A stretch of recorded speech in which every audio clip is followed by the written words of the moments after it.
Kalau kita lihat di sini,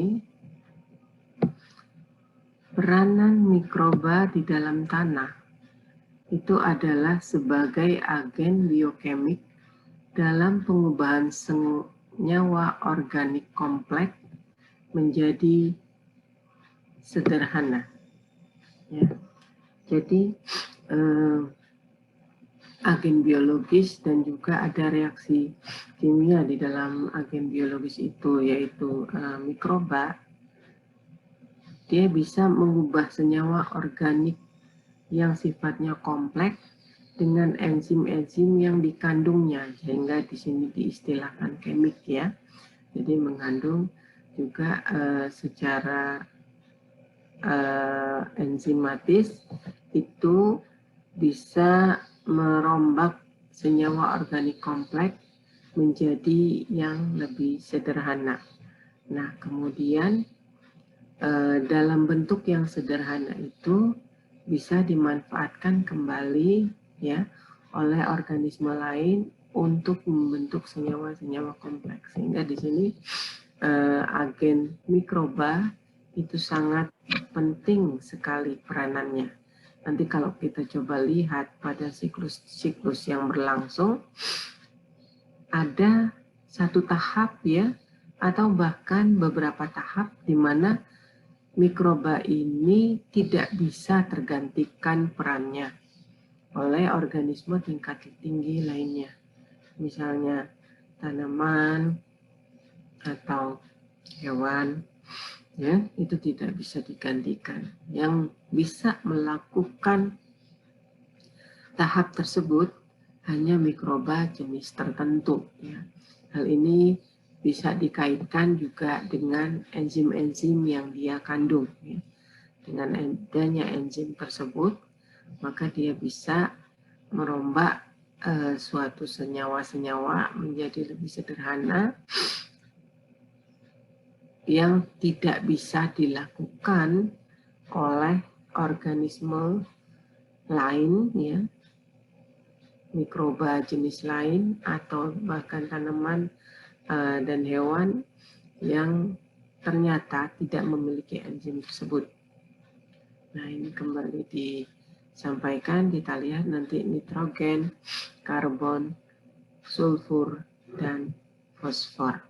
Nah, pertama kita lihat yang siklus karbon dan oksigen. Kita tahu karbon ini ada di udara juga dalam bentuk karbon dioksida, ya, di mana karbon dioksida ini dibutuhkan atau difiksasi oleh jasad autotrof atau tanaman, ya. Jadi diikat oleh tanaman, tetapi oleh mikroba yang bersifat autotrof, ya, itu akan mengeluarkan, ya, dia mohon maaf di sini karbon dioksida itu akan diserap oleh tanaman, ya, kemudian juga oleh bakteri autotrof, ya. Ini keduanya dalam melakukan fotosintesis itu mengikat CO2, ya. Jadi CO2 ditambah H2O menjadi C2, ya, menjadi glukosa, ya, seperti proses yang kita ketahui yang berlangsung di dalam suatu proses fotosintesis. Sedangkan untuk respirasinya dia akan mengikat oksigen, ya, kemudian juga mengeluarkan CO2. Ya, jadi dalam fotosintesis dia mengikat CO2 baik tanaman maupun bakteri autotrof. Tetapi dalam proses respirasi itu bisa berlangsung di malam hari biasanya, ya, yang tidak ada matahari sehingga dia tidak berfotosintesis, maka dia berespirasi dan dia akan mengeluarkan CO2. Nah, kemudian bila sudah diikat CO2-nya oleh tanaman atau bakteri autotrof, ini bisa dimanfaatkan oleh organisme tingkat tinggi seperti seperti hewan dan manusia, dan kemudian juga bisa dimanfaatkan oleh heterotrof mikroorganisme ya, yang tidak bisa melakukan proses fotosintesis, jadi tidak memanfaatkan bahan yang sudah jadi. Nah, kedua jenis kelompok animals mikroba heterotrof itu akan berespirasi seperti biasa dan menghasilkan CO2 ya. Nah, disinilah siklus karbon. Jadi kalau karbonnya sudah dilepas ke udara, maka akan diikat oleh kelompok tanaman dan bakteri autotrof. Jadi di sini memang kalau kita lihat ada bakteri, tapi juga bisa dilakukan oleh tanaman, ya, sehingga bisa diwakilkan. Ya, di sini tidak 100% bisa dilakukan oleh bakteri. Baik. Nah, mengapa siklus karbon ini sangat penting? Karena ini di bawah ini ya. Jadi karbon itu komposisinya 50% bagian dari senyawa organic cell. Di situ. Nah, mohon izin sebentar ya.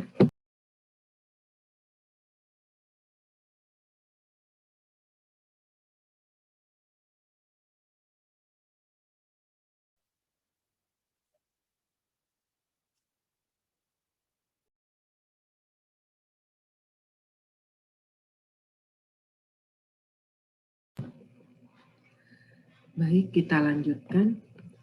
Jadi karbon yang komposisi proporsinya di dalam tubuh itu 50%, dia merupakan bagian dari senyawa organic cell. Ya. Nah, seperti itu tadi, bila ada di udara, maka akan dimanfaatkan oleh dua jenis kelompok organisme, yaitu tanaman dan bakteri autotrof. Nah, di sini kemudian akan mengalir karbonnya atau akan pindah ya bila diasimilasi atau dimanfaatkan oleh kelompok hewan dan juga mikroorganisme, tetapi dari kelompok heterotrofik ya. Karena kalau heterotrofik ini tidak bisa mengikat karbon dari udara ya, dia memanfaatkan karbon yang sudah jadi dari tanaman atau autotrof bakteria tadi ya. Setelah dia heterotrof ini termasuk adalah fungi ya, parasit maupun bakteri heterotrof yang lain. Nah, tetapi kelompok-kelompok ini itu bisa mengeluarkan kemudian karbon dioksidanya itu melalui proses yang namanya respirasi. Nah, ya, beberapa kelompok di sini disebutkan semua fotoautotrof ya, yang bisa melakukan kegiatan tersebut ya, dan akan menghasilkan oksigen ke udara jika dia mengikat karbon dioksida ya sebagai proses fotosintesis, maka akan menghasilkan C6H12O6 plus oksigen ya. Jadi kita tahu proses fotosintesis itu adalah CO2 plus H2O, dengan adanya sinar matahari itu menjadi C6H12O6 ditambah oksigen, jadi menghasilkan gula atau senyawa karbohidrat, kemudian juga bisa melepas oksigen ke udara ya. Nah, sedangkan semua jasad heterotrof itu akan memproduksi karbon dioksida dan menggunakan oksigen ya. Jadi oksigen ini dikeluarkan oleh kelompok autotrof dan tanaman, sedangkan yang dikeluarkan ini akan dimanfaatkan oleh kelompok heterotrof dan kemudian mengeluarkan CO2. Ya. Nah, kemudian di sini bila tidak terjadi keseimbangan itu karena umumnya adalah dari aktivitas manusia ya, pembakaran dan sebagainya, efek greenhouse dan sebagainya yang bisa menyebabkan penumpukan CO2 di udara sangat tinggi, jadi sehingga harus diimbangi dengan kelompok tanaman dan autotrof bakteria ya, untuk mengikat jumlah CO2 ya, akibat pemanasan global tadi supaya seimbang kondisinya gitu ya. Nah, sehingga kan sekarang itu juga banyak penghijauan dan sebagainya.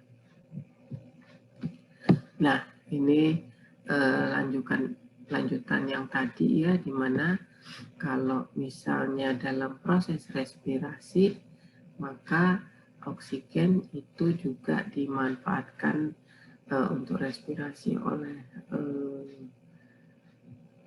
heterotrof maupun oleh autotrof, kemudian menghasilkan CO2. Tapi tadi bedanya bila ada matahari ya, pada siang hari, maka dia melakukan fotosintesis, jadi mengikat CO2 dan menghasilkan O2. Di situ bedanya ya.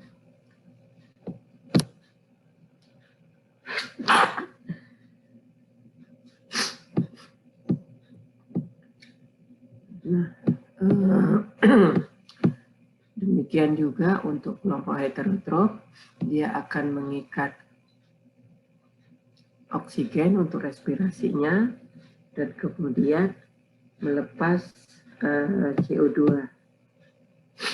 Jadi di sini respirasi dialami oleh baik kelompok autotrof maupun heterotrof ya, baik, oleh kelompok tanaman maupun kelompok animal, sama-sama mengikat oksigen dan mengeluarkan karbon dioksida ya. Nah, kelompok-kelompok foto yang bisa melakukan fotosintesis itu adalah tanaman, alga, dan cyanobacteria. Jadi di sini kita lihat adalah kelompok cyanobacteria seperti yang adik-adik sudah peroleh di kuliah awal ya, tentang bakteri dari Ibu Prof. Widanarni. Nah, itu adalah siklusnya. Sedangkan golongan mikroba yang terlibat dalam siklus karbon dan oksigen, misalnya dari kelompok yang bisa melakukan fotosintesis, tadi sudah disebutkan, kelompok alga, kemudian tanaman hijau, dan cyanobacteria atau mikroba. Nah, kemudian di respirasi aerobnya yang butuh oksigen itu kelompok tanaman ya, bisa tadi ya, tanaman hijau, cyanobacteria, kemudian mikroba. Tapi ada juga kelompok yang bisa melakukan respirasi anaerob ya, jadi dia tidak butuh oksigen sebagai akseptor terakhir yang menangkap elektron dalam fosforilasi oksidatif ya, sehingga dia menggunakan akseptor selain oksigen. Nah, di sini disebut respirasi anaerob. Nah, ini hanya bisa dilakukan oleh kelompok mikroba. Jadi kalau kita lihat ya, di sini di siklus karbon dan oksigen, maka kalau misalnya kita kaitkan dengan respirasi yang bersifat anaerob, maka hanya dapat dilakukan oleh mikroba. Nah, mikroba juga bisa melakukan kegiatan yang lain, ya. Jadi di 3 tahap ini semua ada peran mikroba. Nah, disinilah terlihat bagaimana pentingnya mikroba tersebut. Nah, Selanjutnya kita lihat yang terkait dengan nitrogen, ya, siklus nitrogen yang merupakan siklus penting dalam aquaculture. Nah, di sini disebutkan bahwa nitrogen itu dari komposisi tubuh itu 14%. Ya. Bagian dari protein, asam nukleat, dan juga koenzim tubuh itu tersusun atas nitrogen. Kita tahu sendiri kalau dia merupakan bagian dari protein, tentunya juga merupakan bagian penyusun tubuh dan juga enzim. Ya. Nah, perannya sangat penting karena enzim itu sendiri berperan dalam metabolisme. Jadi harus dipenuhi kebutuhan tersebut, ya. Nah, kemudian juga kebutuhan pada asam nukleat, ya, DNA di dalam tubuh, ya, DNA RNA yang mengatur sifat penurunan sifat, ya, genetis, itu ternyata juga ada nitrogennya, ya, basa nitrogen yang menyusun purin pirimidin dari penyusun DNA RNA itu juga adalah dari ada komponen nitrogen di dalamnya. Selain itu koenzim, ya, di sini bisa berupa vitamin-vitamin yang bisa membantu aktivitas dari enzim untuk bekerja lebih baik. Bila enzim bekerja lebih baik, maka metabolisme juga lancar. Nah, disinilah kepentingan dari nitrogen utamanya, ya, di dalam tubuh. Nah, kita lihat di sini bagaimana nitrogen itu memainkan peranan, bagaimana 3 bentuk nitrogen memainkan peranan penting dalam siklus, ya. 3 bentuk tersebut adalah nitrogen dalam bentuk gas, kemudian amonia, ya, dan kemudian nitrat. Nah, ini adalah 3 bentuk nitrogen yang penting dalam siklus nitrogen dan bisa berubah, ya. Jadi di sini kita lihat ada 3 proses, 3 tahapan. Yang pertama adalah fiksasi nitrogen, ya, mengubah nitrogen gas kemudian menjadi amonia, ya. Sini gas nitrogen yang ada di udara itu dengan kemampuan bakteri-bakteri tertentu bisa mengikat nitrogen dalam bentuk gas, itu membentuk amonia. Kemudian yang kedua, proses yang namanya nitrifikasi, yaitu proses perubahan dari amonia menjadi nitrit dan nitrit menjadi nitrat, ya, itu namanya nitrifikasi. Jadi bukan hanya proses dari amonia menjadi nitrit, tetapi ada amonia menjadi nitrit dan nitrit menjadi nitrat. Nah, dari amonia ke nitrit dan nitrat ini yang namanya adalah nitrifikasi, ya. Tidak hanya sampai nitrit, tapi juga sampai nitrat. Kemudian ada denitrifikasi. Ya, di sini regeneration of nitrogen gas from nitrate. Jadi ada yang bisa menguraikan, ya, bakteri tertentu secara anaerobik yang bisa merubah, ya, nitrat menjadi N atau nitrogen udara gas. Nah, all nitrogen fixation was carried out exclusively by bacteria. Jadi kalau misalnya kita lihat di sini ya, pengikatan nitrogen langsung dari udara itu bacteria only. Kemudian di sini nitrifikasi juga bacteria only. Kemudian kalau kita lihat di sini denitrifikasi juga bacteria only. Jadi memang dalam siklus nitrogen yang tadi disebutkan penting dalam aquacultur, ya, itu banyak melibatkan bakteri di sini karena tidak bisa diperankan atau digantikan perannya oleh organisme tingkat tinggi ya, tanaman, hewan itu tidak, atau fungi, parasit itu tidak bisa menggantikan peran-peran bakteri tiga tahap ini, difiksasi, denitrifikasi, dan denitrifikasi. Nah, ini yang harus diperhatikan dan dipertimbangkan. Kalau kita lihat dari siklus ini, maka nitrogen dari udara akan mampu diikat ya oleh bakteri tertentu, kemudian membentuk amonia. Nah, amonia itu bisa mengalami proses nitrifikasi menjadi nitrat. Ya, jadi di sini amonia menjadi nitrit, nitrit menjadi nitrat. Ini juga oleh hanya kelompok bakteri ya.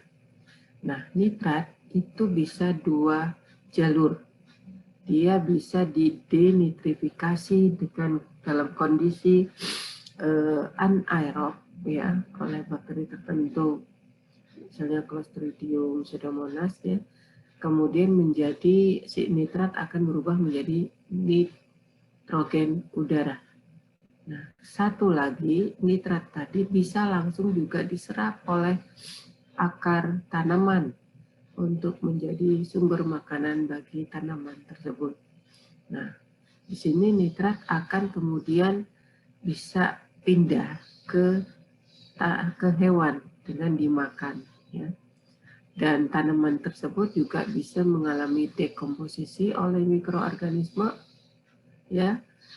Kemudian juga hewan menghasilkan metabolisme yang membentuk amonia, atau dia kemudian mati akan didekomposisi membentuk amonia.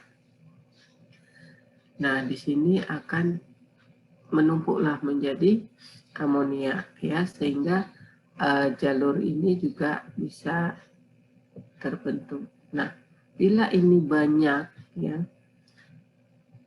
terjadinya pembentukan amonia, maka di sini akan bisa menumpuk. Tapi dengan bantuan bakteri ya di sini dan di sini, maka amonia yang menumpuk tadi bisa terurai kembali dan mengalami siklus ya di sini. Sehingga mengapa dia mempunyai arti penting dalam aquacultur? Karena amonia ini berada dalam media pemeliharaan air ya, jadi dia juga ada di air, di mana untuk ikan dia harus kontak dengan air. Maka bila amonia ini berlebih, maka akan menyebabkan racun ya bagi ikan. Karena apa? Karena di lingkungannya misalnya amonianya berlebih, padahal si ikan juga harus mengekskresikan amonia lewat insangnya ya, maka dengan kondisi amonia yang berlebih dalam medium pemeliharaannya, maka dia secara alami tidak bisa mengeluarkan amonia dari insang ya. Tidak bisa mengeluarkan amonia dari insang karena yang di medium pertumbuhannya tadi sudah jenuh atau sudah banyak amonia di situ. Jadi dia tidak bisa lagi mensekresikan amonia tersebut. Nah, di sini yang ingin ditekankan peran pentingnya. Kalau kita lihat di sini beberapa istilah ya. Jadi tadi nitrogen difiksasi bisa membentuk amonia atau amonium ya, yang biru ini kondisinya oksik atau aerob, yang merah di bawah atau coklat ini disebut kondisi anoksik atau anaerob. Nah, bila amonia ini sudah terbentuk dari fiksasi N2, maka dia akan bisa mengalami proses nitrifikasi. Nitrifikasi itu adalah amonia NH3 ya, berubah menjadi NO2 nitrit dan berubah menjadi NO3 atau nitrat. Nah, proses dalam rangkaian yang hijau ini, warna hijau, itu disebut sebagai proses nitrifikasi. Perubahan dari amonia menjadi nitrit dan nitrit menjadi nitrat dalam kondisi aerob. Sedangkan nitrat yang sudah terbentuk tadi, ya, itu dalam kondisi anaerob, itu bisa diubah menjadi nitrit, kemudian kembali menjadi N2 yang dibebaskan ke udara ya. Ini nama prosesnya sesuai panah yang merah ini disebut sebagai denitrifikasi ya. Jadi dari nitrat menjadi nitrit, NO dan N2 udara itu berlangsung dalam kondisi anaerob. Nah, ini proses simpel yang bisa diterangkan dari gambar yang tadi ya. Jadi ada nitrifikasi, amonia nitrit menjadi nitrat, dan denitrifikasi, nitrat, nitrit, kemudian N2. Yang satunya berlangsung oksik atau anaerob, yang satunya lagi berlangsung secara anoksik atau anaerob.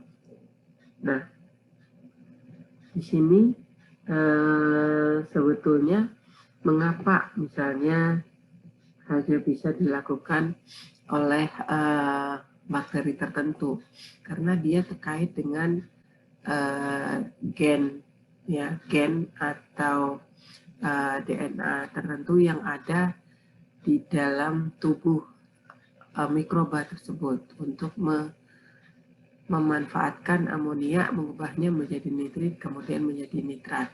Ini yang tertulis AMOH A, HAO, NIR, NOR, NIF, dan sebagainya.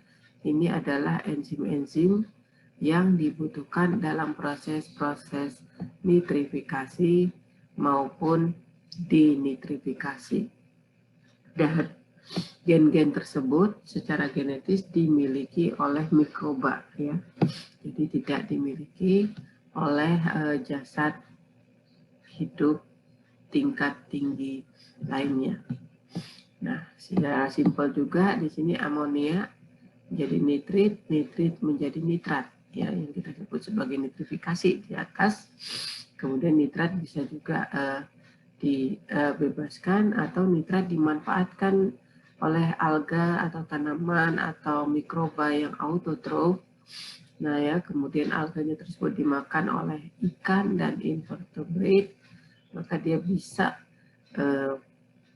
menghasilkan sekresi atau juga mengalami dekomposisi ya, jadi organic substance yang membentuk amonia. Nah, ini yang disebut sebagai siklusnya ya. Nah, di sini peran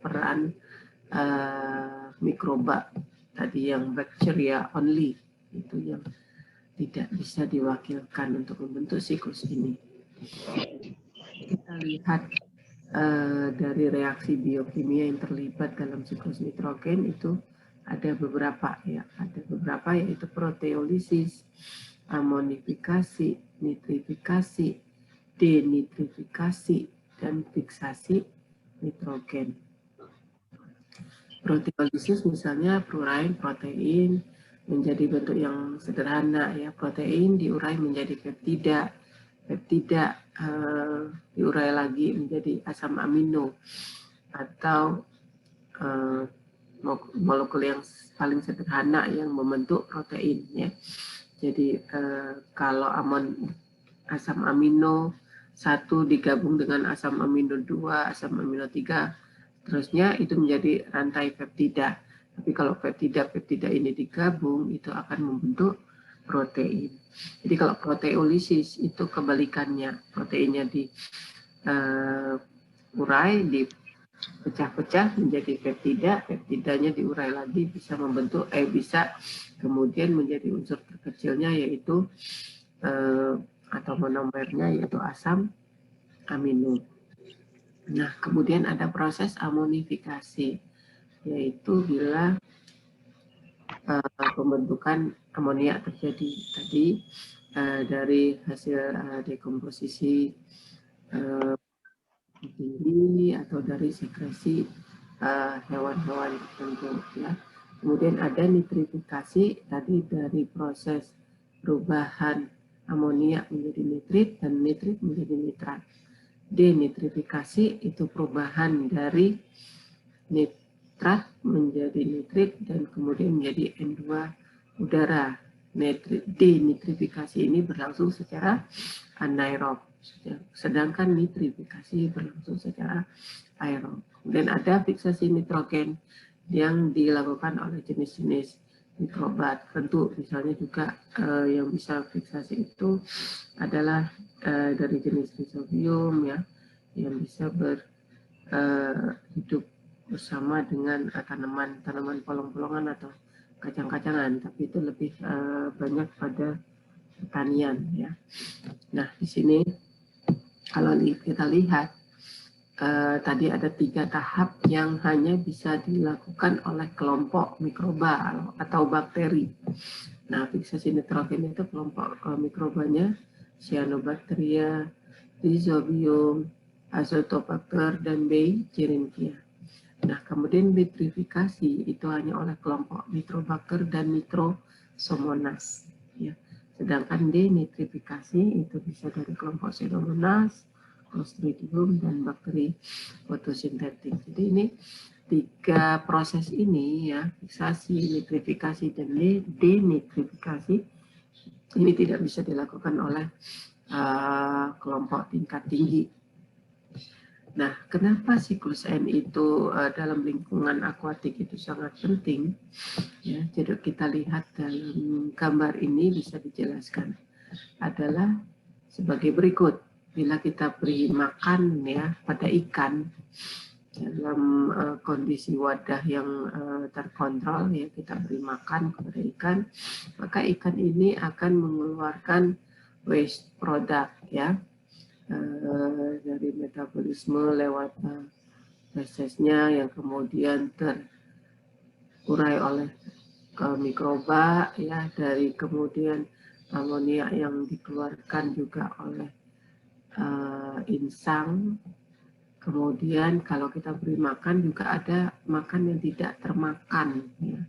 Nah, makan yang tidak termakan ini juga akan bisa didekomposisi oleh mikroorganisme kemudian membentuk amonia. Jadi dikomposisi oleh fungi dan bakteria membentuk amonia. Nah, kemudian tanaman ini sendiri juga bisa mengalami dekomposisi karena mengalami kematian, atau tanaman yang mengalami kematian itu setelah itu akan dikomposisi oleh fungi dan bakteri juga akan membentuk amonia ya. Nah, amonia ini yang sangat toksik bagi ikan karena tadi dia harus dikeluarkan oleh ikan ya lewat insangnya, tapi dia dalam konsentrasi yang tinggi bila terjadi dekomposisi dari pakan yang tidak termakan ini dalam jumlah tinggi ya. Nah, amonia dalam kondisi aerobik itu akan bisa menjadi nitrit, kemudian nitrit berubah menjadi nitrat, dan nitrat bisa diserap oleh tanaman ya. Di lain pihak nitrat tadi juga bisa direduksi atau mengalami denitrifikasi dengan kondisi anaerob, ya, jadi free nitrogen atau N2 udara, bisa dilepas ke udara. Nah, ini proses-proses tadi. Jadi kalau kita melihat dalam lingkungan akuatik, dia menjadi produk dan uneaten karena dari pakan yang kita berikan, ya. Kita dalam proses budidaya harus memberi makan untuk pertumbuhan ikan tadi, tapi harus kita pertimbangkan juga limit amonia yang terbentuk dari pakan tersebut. Nah, sehingga kalau di sini bisa kita kaitkan juga dengan teknologi sekarang yang sedang berkembang, yaitu teknologi bioflok pada aquaculture. Karena tadi ingin membuat amonia yang tadinya toksik gitu ya, menjadi lebih berguna ya. Jadi dia bisa membentuk bioflok ini, untuk kemudian bioflok ini menjadi makanan bagi ikan. Jadi dalam bentuk yang terbuang justru dia bisa dimakan oleh ikan, tentunya dengan bantuan cahaya, sumber karbon ya, dan amonia itu sendiri gitu. Nah, ini kan tentunya bisa mengurangi toksisitas total amonia nitrogen ya. Ini amonianya untuk membentuk bioflok. Tapi nanti untuk kuliah bioflok ada tersendiri ya. Nanti pada pertemuan selanjutnya itu juga ada topik terkait ini. Namun di sini saya sampaikan karena ada kaitannya dengan siklus nitrogen ya. Jadi seperti tadi, kalau kita beli pakan kepada ikan, maka pakan ini ada yang tidak termakan, kemudian ada yang dimakan oleh ikan, kemudian di metabolisme dia mengeluarkan feses ya. Nah, yang tidak termakan dan feses ini kemudian mengalami dekomposisi oleh bakteri dan jamur, itu bisa membentuk amonia. Nah, ikan sendiri bisa langsung membentuk amonia dari pakan yang dia makan ya, yang disekresikan lewat insang membentuk amonia. Nah, total amonia nitrogen ini bisa dua jalur. Yang pertama, dia bisa dalam budidaya bisa membentuk bioflok ya. Bioflok ini campuran dari berbagai organisme yang ada di air perairan ya. Nah, kemudian dia bisa membentuk protein dan bahan makanan bagi ikan itu sendiri. Jadi amonia yang tadinya toksik bisa justru menjadi makanan. Nah, kalau misalnya dia bisa menjadi makanan, berarti kita juga tidak perlu menambahkan pakan dalam jumlah yang berlebihan, karena tadi kita bisa mengendalikan lingkungan ini dengan menambahkan sumber karbon yang sesuai, ada pencahayaan dan sebagainya, karena di sini juga ada jasad autotrof, jadi seperti gumpalan mikroorganisme gitu ya di sini, untuk kemudian bisa dimakan. Nah, tan di sini yang saya sebutkan tadi bisa digunakan untuk pembusukan bioflok, bisa juga tan berubah yang tadi ya, secara nitrifikasi amonia menjadi nitrit NO2 dan menjadi nitrat NO3. Nah, nitrat yang ada juga bisa diserap oleh bioflok ini, di mana di bioflok ini juga terdapat organisme yang mampu berfotosintesis, misalnya mikroalga dan sebagainya di sini. Terdapat segala macam bentuk mikroorganisme membentuk gumpalan ya. Nah, NO3 itu juga bisa diproses menjadi N2 atau nitrogen yang bebas ke udara dalam proses yang kita sebut tadi denitrifikasi ya. Jadi dalam hal ini yang ingin ditekankan bahwa dalam budidaya ada kemungkinan amonia yang berlebih tadi membentuk bioflok yang bisa dimanfaatkan. Nah, kemudian saya sampaikan siklus fosfor ya. Nah, fosfor ini tidak terlalu penting, dia hanya 3% ya, 3% saja dalam penyusun tubuh, dia merupakan bagian dari asam nukleat, karena kita tahu nukleat itu ada basa nitrogen, gula, dan gugus fosfat. Nah, fosfatnya itu yang kita peroleh dari sini.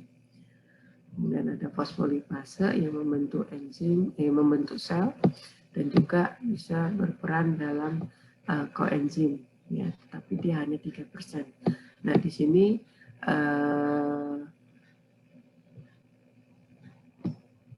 bisa fosfor itu berasal dari mineralisasi, ya, mineralisasi bebatuan, ya, batuan, kemudian dia akan mineralisasi bebatuan, kemudian dari kotoran ikan, ya, ini mengalami mineralisasi, kemudian membentuk pupuk yang diserap oleh tanaman dan juga mikroorganisme tertentu, ya, dan kemudian dimakan oleh kelompok hewan. Nah, semua limbahnya yang mengandung fosfat tadi juga tercuci, ya, tercuci, kemudian bisa menyebabkan limbah terbuang ke perairan. Nah, kemudian di sini dia akan mengendap di dasar perairan, ya, kemudian akan juga dikonsumsi oleh ikan, ikannya dikonsumsi oleh burung yang ada di sekitar laut atau marine birds, ya. Kemudian dia membawa ke daratan dalam bentuk kotoran burung ini, ya. Kemudian kembali ke proses dekomposisi dan kemudian terlarut lagi ke perairan. Demikian seterusnya proses siklus fosfor ini berlangsung, ya. Jadi semuanya oleh ini. Kemudian untuk tadi yang sudah termineralisasi tadi run off atau masuk ke perairan tadi, ya. Bisa juga dia diserap, kemudian didekomposisi kembali ke bentuk fosfat larut di dalam air dan tanah. Ini kan bisa tercuci dalam dasar lautan, ya, tadi kemudian dimakan oleh ikan, ikannya dimakan oleh marine birds, kemudian mengeluarkan kotoran yang mengandung tadi fosfor, ya, ini mengalami mineralisasi pupuk, ya, bagi tanaman. Seterusnya mengalami dekomposisi, membentuk ini dan tercuci, dibawa lagi oleh ini ke sini dan seterusnya, ya. Ini adalah siklus fosfor yang berlangsung di alam. Terakhir adalah siklus sulfur, ini hanya 1%, tidak tinggi seperti yang lainnya. Dia merupakan bagian dari protein, yaitu asam amino tertentu, sistein dan metionin. Dari banyak asam amino esensial dan non esensial, itu hanya dari asam amino sistein dan metionin yang mengandung sulfur, ya. Juga sama, ya, jadi ada proses asimilasi, ya, ada sulfat pada tanah dan air yang akan dimanfaatkan oleh tanaman autotrof dan mikroorganisme tertentu yang bersifat kemudian produknya akan dimanfaatkan oleh hewan, ya. Hewan juga mengalami dekomposisi oleh mikroorganisme atau limbah metabolismenya yang membentuk hidrogen sulfida, ya. Kemudian juga mengalami disimilasi lagi, uraian. Demikian seterusnya. Jadi ada kelompok-kelompok mikroorganisme tertentu yang berperan di sini. Namun di sini kita tidak membahas lebih banyak yang tentang sulfur dan fosfor, tapi lebih utama ke nitrogen, ya. Nah, ini secara ringkas. Jadi ada proses disimilasi sulfat dan asimilasi sulfat. Nah, ini adalah kelompok-kelompok bakteri yang berperan dalam proses ini. Tidak bisa diperankan oleh kelompok-kelompok bakteri. Ya. Mungkin kalau untuk sulfur kita tidak begitu banyak membicarakan keterkaitannya dengan aquaculture, tapi yang sangat banyak keterkaitannya adalah tadi siklus nitrogen. Baik, untuk itu